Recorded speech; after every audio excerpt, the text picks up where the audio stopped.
On an occasion of this launch of SIAP, I thought what I'll do is I'll point to some of the tax professionals that has gone before us, and also perhaps point to some landmarks in the history of our tax administration, and perhaps a peek onto the future, and just remind ourselves that we are in this honorable profession.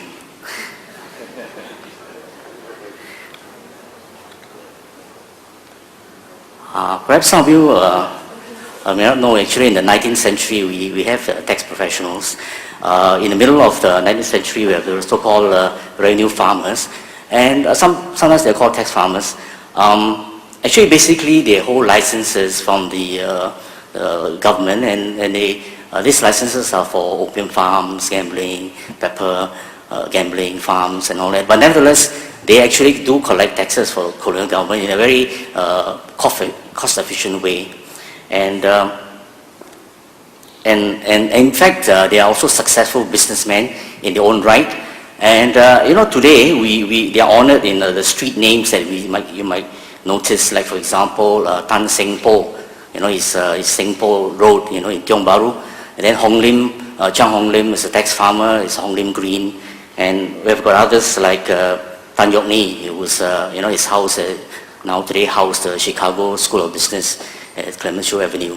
And there are others also in the region, actually. Wee Tiong Ham, in fact, there's a Wee Tiong Ham Park. This was a tax farmer in Indonesia, or at the time the Dutch East Indies. And Wong Ah Fok, of course, in Jalan Wong Ah Fok in Johor Bahru. These were the tax farmers of the 19th century. They contributed to the development of the countries in this region. But I don't want to bore you in the 19th century, and actually in the more recent times, we have a tax professional in Lady Thatcher. Some of you might not know. She was, before she became Prime Minister, she was a tax barrister. And I think I just quote from her book, her autobiography, The Path to Power. At the end, she said, or the quote there, "But I became increasingly confident that tax law could be my forte." And of course, later on, she had another calling and she became a politician. But nevertheless, a tax professional can aspire to be Prime Minister.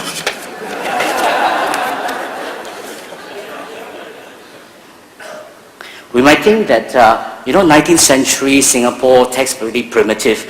But actually, even in England, they have a window tax which was introduced in the 17th century and was only repealed in the middle of the 19th century. It was repealed in 1851. So, Singapore, it's not that primitive. During those times, the collection of tax using the other commodities, licensing of the trading of commodities was quite prevalent. And in England, they had a window tax, and of course, there must be a minimum exemption.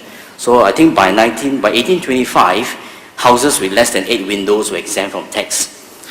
But the behavior of taxpayers are all the same. When you introduce a window tax, do you know what you expect the taxpayer to do? Some of them, of course, will build more windows, because just like GST, some people below $1 million, they want to register because they want to show that they are big, their business volume is very high. Actually, it's below $1 million, but they still want to register.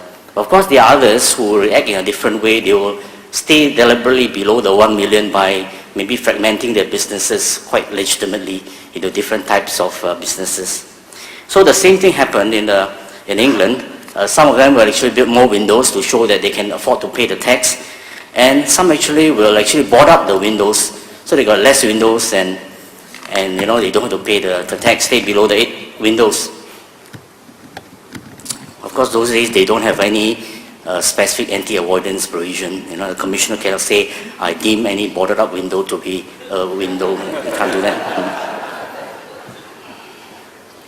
But some, of course, see the window tax was not popular. It was repealed in 1851. Some thought, it was a tax on daylight, hence the term daylight robbery.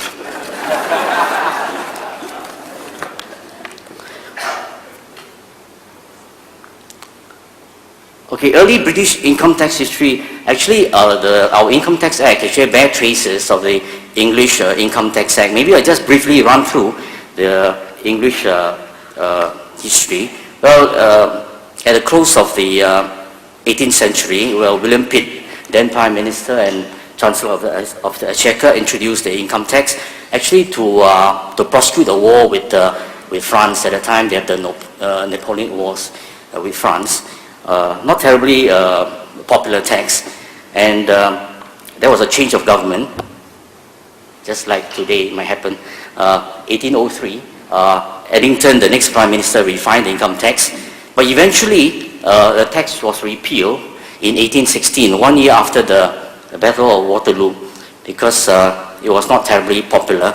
And at the time of repeal, it was stated in Parliament, the income tax was repealed with a thundering peal of applause, and Parliament decided that all documents connected with it should be collected, cut into pieces and pulped.